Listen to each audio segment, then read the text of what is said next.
Today we're diving into one of the most disturbing cases we've ever covered. The tragic story of 18-year-old Rory Hashe, whose remains were found in the unlikeliest of places. This video contains graphic details that some viewers may find unsettling. Viewer discretion is advised.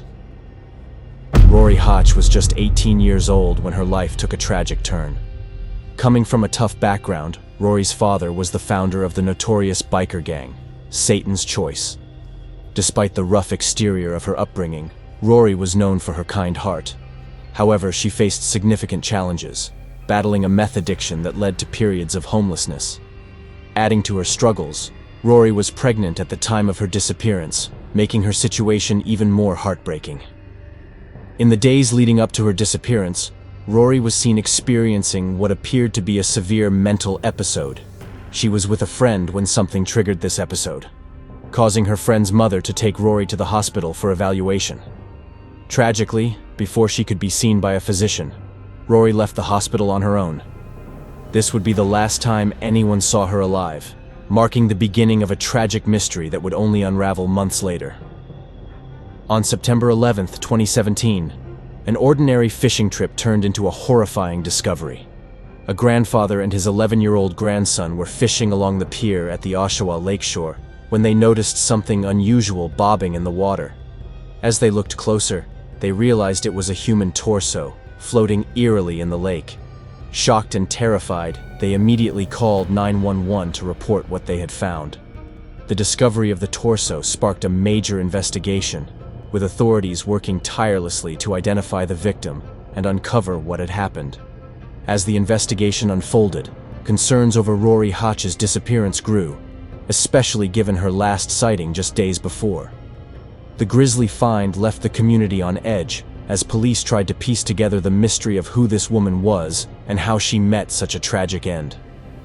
On December 29, 2017, plumber Sean Farndon was called to 19 McMillan Street to fix a persistent blockage in the pipes. As he worked, Sean began pulling out strange, flesh-like substances from the pipes, something far beyond a typical plumbing issue. The discovery was unsettling, and the foul odor coming from the basement apartment only added to his concern. Realizing something was seriously wrong, Sean contacted his boss, and together, they made the difficult decision to call 911. When police arrived, Sean handed over a plastic bag containing the disturbing material. As officers entered the basement apartment to investigate further, they were met by the tenant, Adam Jeffrey Strong. Before they could even question him, Strong calmly confessed, stating, "Okay, you got me. The gig's up. It's a body." His calm demeanor was unnerving, as he openly admitted to having Rory Hashe's remains in his freezer, showing no signs of fear or remorse. As the officers searched his apartment, they discovered a large freezer in Strong's bedroom. Inside, they found garbage bags containing the dismembered remains of Rory Hashe. The scene was horrifying. Rory's blood was splattered on the walls and ceiling, and Strong's DNA was found on her body. Despite the gruesome nature of the crime, Strong remained disturbingly composed, even making casual conversation with the police as they processed the scene.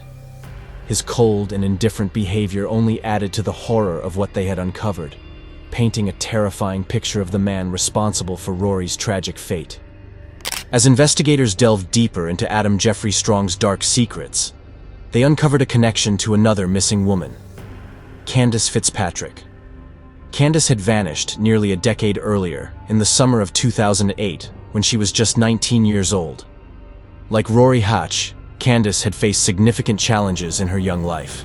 She struggled with drug addiction and experienced periods of homelessness, making her vulnerable and at risk, much like Rory. The similarities between the two young women were striking. Both Candace and Rory were known to frequent downtown Oshawa, living on the margins of society. They had no known connection to Adam Strong, yet their paths crossed in the most tragic of ways. As investigators continued to search Strong's apartment, they found Candace's DNA, confirming that she, too, had fallen victim to the same horrific fate. The discovery of this second victim painted a grim picture of Strong's predatory behavior, targeting vulnerable women with no ties to him, simply because they were easy targets. However, building a case for Candace was far more challenging than for Rory. With nearly a decade having passed since Candace disappeared, crucial evidence had been lost to time. There were no physical remains to examine, and the passage of years made it difficult to reconstruct the exact events leading to her death. Despite these challenges, the DNA evidence was undeniable, tying Strong to yet another tragic case and revealing the extent of his crimes. Adam Strong's motives for murdering Rory Hashe and Candace Fitzpatrick were rooted in a disturbing blend of predatory behavior and personal dysfunction. Strong targeted individuals who were already facing significant hardships, such as homelessness and addiction, which made them vulnerable and an easier prey. Both Rory and Candace were part of this at-risk group, roaming around the same areas where Strong lived and worked. His actions seemed to originate from a darker side of his personality, marked by a history of abusive relationships and personal grievances.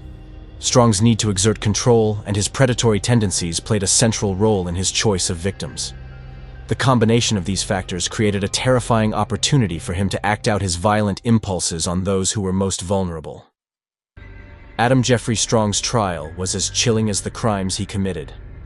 He faced charges of first-degree murder for Rory Hashe and manslaughter for Candace Fitzpatrick. Throughout the proceedings, Strong displayed an unsettling lack of remorse, maintaining the same eerie calmness he had shown during his arrest. His behavior in court only added to the horror of the case, as he seemed detached from the gravity of his actions. The evidence against Strong was overwhelming, leading to a first-degree murder conviction for Rory Hashe. However, when it came to Candace Fitzpatrick, the passage of time and lack of physical remains made it difficult to secure a similar conviction.